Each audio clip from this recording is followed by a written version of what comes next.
안녕하세요, 여러분. AI 세계에 입문하신 것을 환영합니다. 저의 발표가 도움이 되길 바라고 멋진 결과를 보여주세요. 시작합니다. 2026년, 그러니까 AI가 글도 쓰고 그림도 그리는 바로 이 시대, 과연 블로그를 계속하는 게 의미가 있을까? 한 번쯤은 다들 고민해 보셨죠? 오늘 바로 그 질문에 대한 아주 새로운 해답을 찾아보려고 합니다. 아마 많은 분들이 마음속으로 이런 질문을 던지고 계실 거예요. 요즘 블로그, 이거 솔직히 의미 있는 거 맞아? 하고 말이죠. 예전처럼 막 사람들이 내 글을 보러 와주는 것 같지도 않고 왠지 모르게 내 자리를 AI한테 점점 뺏기는 것 같은 그런 기분 다들 느끼고 계시죠? 네, 바로 이런 걱정들이죠. 예전만큼 방문자가 없네? 내 글이 왜 이렇게 검색 결과에 안 뜨지? 그리고 가장 근본적인 질문, 아니 AI한테 물어보면 답이 다 나오는데 내가 굳이 왜 이걸 써야 하지? 이런 생각들 정말 충분히 하실 수 있습니다. 솔직히 말해서요, 예전 방식 그대로 글을 쓰는 건 이제 점점 더 힘들어지는 게 사실이에요. 하지만 여러분, 여기서 아주 중요한 사실이 하나 있습니다. 문제는 블로그 그 자체가 아니에요. 진짜 문제는 우리가 더 이상 존재하지 않는 과거의 세상을 향해서 글을 쓰고 있다는 바로 그 점입니다. 검색의 규칙이 아예 뿌리부터 완전히 바뀌었거든요. 자, 과거를 한번 떠올려 볼까요? 우리가 뭔가 궁금하면 직접 검색창에 키워드를 넣고 여러 링크를 하나하나 클릭하면서 정보를 비교했잖아요. 근데 지금은 어떤가요?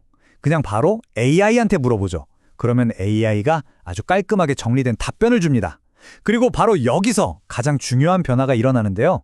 우리는 그 답변에 인용된 출처, 그러니까 그 글을 쓴 사람이나 브랜드를 그대로 신뢰하게 된다는 겁니다. 그러니까 이제 우리의 목표는 사람들이 내 글을 클릭하게 만드는 게 아닙니다. 완전히 새로운 목표가 생겼어요. 바로 AI가 그 수많은 정보들 속에서 나를 선택하고 내 글을 인용하게 만드는 것. 이게 바로 새로운 게임의 규칙입니다. 그래서 등장한 개념이 바로 GOO, 생성형 엔진 최적화라는 겁니다. 아주 간단히 말해서요. 예전에 우리가 알던 SEO가 사람들의 클릭을 얻기 위한 기술이었다면 이 GOO는 AI의 선택을 받기 위한 전략인 거죠. AI가 어떤 질문을 받았을 때 수많은 정보 중에서 이 주제는 이 사람의 글이 가장 정확하고 신뢰할 만하겠는데? 라고 판단해서 내 글을 출처로 딱 인용하게 만드는 겁니다. 여기서 정말 중요한 생각의 전환이 필요합니다. 이제 여러분의 블로그는요, 감성적인 글을 쓰는 일기장이 아니라 AI가 참고하는 일종의 프로필 데이터베이스라고 생각하셔야 해요. AI한테 저는 이런 사람이고요. 이 분야에 대해서는 전문가입니다. 라고 차곡차곡 증명하는 데이터 창고인 셈이죠. 아니, 왜 이렇게까지 생각해야 할까요? 그건 AI가 우리랑 글을 읽는 방식이 완전히 다르기 때문이에요. 사람은 감성적인 문장이나 글의 분위기에 공감하잖아요. 근데 AI는 그런 걸 전혀 이해하지 못합니다. AI가 보는 건 오직 팩트와 데이터뿐이에요. 이 글이 무엇에 대해 명확하게 설명하는가? 이 사람이 이 주제에 대해 꾸준히 반복적으로 이야기했는가? 그리고 내가 요약해서 인용하기 좋은 구조로 되어 있는가? 딱 이런 것들만 따지는 거죠. 예를 하나 들어볼게요. 오늘도 열심히 일하는 당신을 응원합니다. 자, 이 문장, 사람에게는 정말 따뜻한 위로가 될 수 있죠. 하지만 AI에게 이 문장은요, 아무런 정보 가치가 없는 그냥 0에 가까운 문장일 뿐입니다. 텅 비어 있는 거죠. 반면에 이런 글은 어떨까요? 직장 번아웃을 줄이는 3가지 방법. 첫째, 우선순위 재정 이야기. 둘째, 주 3회 30분 운동하기. 셋째, 수면 리듬 바로잡기. 이렇게 명확한 해결책을 숫자로 딱딱 제시하면 AI는 이 정보를 정말 좋아합니다. 왜냐?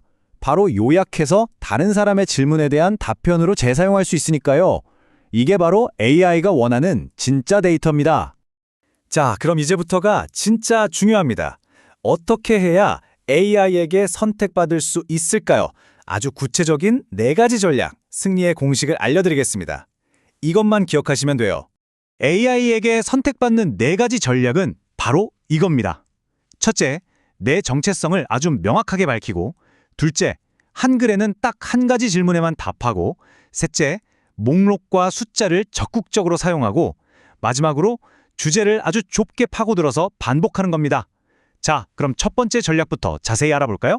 예를 들어서 이렇게 그냥 막연하게 오늘은 개인 브랜딩 이야기를 좀 해볼까 합니다 라고 시작하면 AI는 그래서 이 글 쓴 사람이 대체 누군데 하면서 데이터를 어디에 넣어야 할지 기준을 못 찾아요. 대신 이렇게 써야 합니다. 저는 AI 시대의 개인 브랜딩 전략을 다루는 전문 마케터입니다 라고요.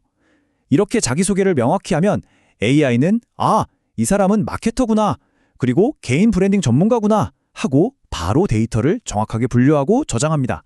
두 번째 전략, 한 개의 글에는 딱 하나의 질문에 대한 답변만 담으셔야 합니다. 만약에 한 글에 내 개인적인 생각, 경험, 온갖 잡담을 다 섞어버리면 AI는 이 글의 주제가 도대체 뭐지? 하면서 헷갈려서 아예 분류 자체를 포기해버릴 수도 있어요. 꼭 기억하세요. 하나의 글은 하나의 질문에 대한 하나의 명쾌한 답변, 이 구조를 반드시 지켜주셔야 합니다. 세 번째는 AI가 가장 잘 알아듣는 언어, 그러니까 숫자와 목록을 쓰는 겁니다. 뭐뭐 하는 세 가지 이유, 5단계 성공 전략, 꼭 확인해야 할 체크리스트 같은 형식 말이죠. 이게 그냥 글쓰기 요령이 아니에요.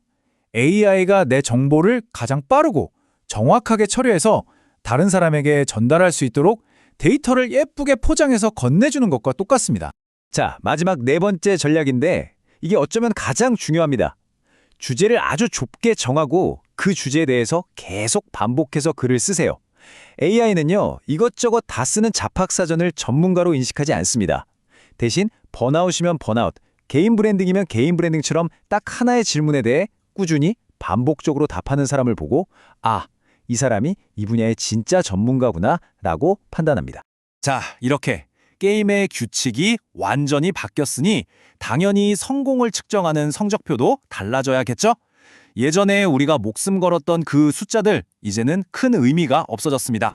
이제는 하루 방문자 수나 조회수 그래프에 집착할 필요가 전혀 없습니다. AI 시대의 진짜 영향력을 보여주는 새로운 지표는 바로 이런 것들이에요. 특정 주제하면 내 이름이 딱 떠오르는가? 사람들이 굳이 내 이름을 직접 검색해서 찾아오는가? 그리고 궁극적으로 AI가 나를 믿을 만한 출처라고 인용하는가? 이 질문들에 네라고 답할 수 있어야 진짜 성공한 겁니다. 꼭 기억하세요. 수많은 사람이 그냥 스쳐 지나가는 그런 블로그보다 단 몇 명이라도 이 주제가 필요해 하면서 정확하게 나를 찾아오는 블로그가 훨씬 더 강력한 힘을 갖게 되는 시대입니다. 그리고 지금 시작해도 전혀 늦지 않았습니다.